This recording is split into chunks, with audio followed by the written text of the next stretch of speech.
Price God. Welcome to Holy Spirit. വീണ്ടും വരുന്നവനായ യേശു ക്രിസ്തുവിൻ്റെ ധന്യമുള്ള നാമത്തിൽ എല്ലാവർക്കും എൻ്റെ സ്നേഹവന്ദനത്തെ ഒരിക്കൽ കൂടി. ഞങ്ങളായിരിക്കുന്ന ഇടങ്ങളിൽ കർത്താവ് ഇന്ന് ഈ പ്രഭാതത്തിൽ നിങ്ങളോരോരുത്തരെയും അനുഗ്രഹിക്കട്ടെ. വളരെ അനുഗ്രഹിക്കപ്പെട്ട ഇന്നത്തെ ചിന്തക്കായിട്ട് യാക്കോബിൻ്റെ ലേഖനം 3-ാം അധ്യായം അതിൻ്റെ 6-ാം വാക്യം.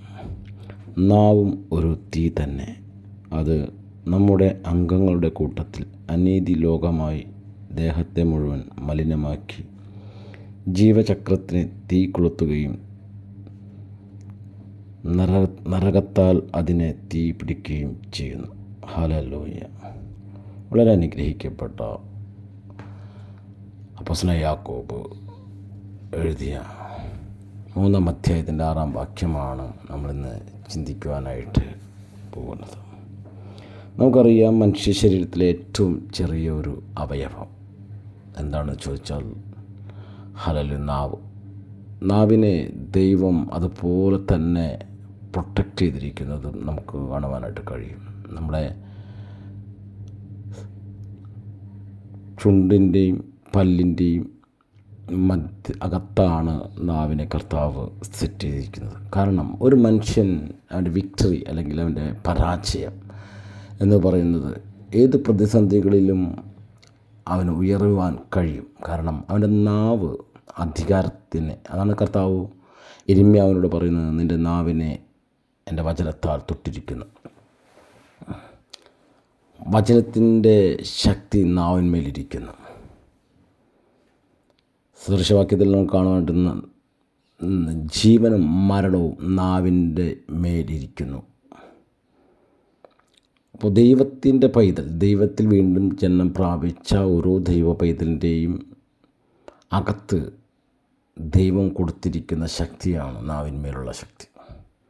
അതുകൊണ്ടാണ് പൗലോസ് അപ്പോസ്തലനായ യാക്കോബ് പറയുന്നത്, നാവിനെയോ മനുഷ്യർക്കാർക്കും മെരുക്കാവുന്നതല്ല, അത് അടങ്ങാത്ത ദോഷം, മരണകരമായ വിഷം നിറഞ്ഞത്. അപ്പോൾ നാവ് കൊണ്ട് നമ്മൾ എന്തു പറഞ്ഞാലും അത് സംഭവിക്കും.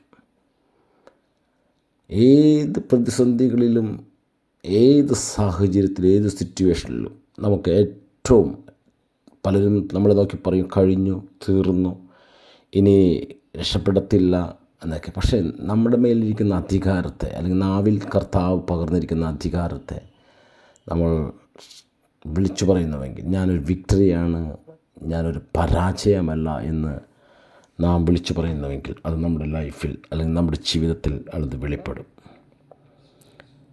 യാക്കോബുടെ ഒരു കാര്യം പറയുന്നുണ്ട്, നാവിൽ നിന്ന് തന്നെ സ്തോത്രവും ശാപവും പുറപ്പെടുന്നു.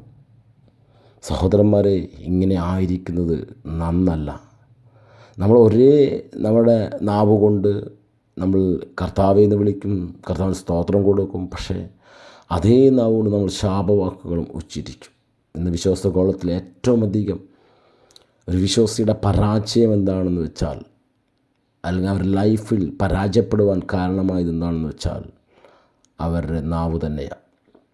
അതുകൊണ്ട് ഇന്ന് ഇത് കേൾക്കുന്ന നിങ്ങളുടെ ഓരോരുത്തരുടെ ജീവിതത്തിൽ നാവിനെ സൂക്ഷിച്ചുകൊണ്ട്, ഹല്ലേലൂയ, ഹൃദയത്തിൽ നിങ്ങൾ നിരൂപിക്കുന്നത് എന്ത് തന്നെ ആയിക്കൊള്ളട്ടെ, അത് പുറത്തോട്ട് വരാതിരിക്കാൻ കർത്താവിൻ്റെ വചനത്തിൽ എഴുതി വച്ചിരിക്കുന്ന നിങ്ങളുടെ നാവ്, വായയെ പൊത്തിക്കൊള്ളുവിൻ.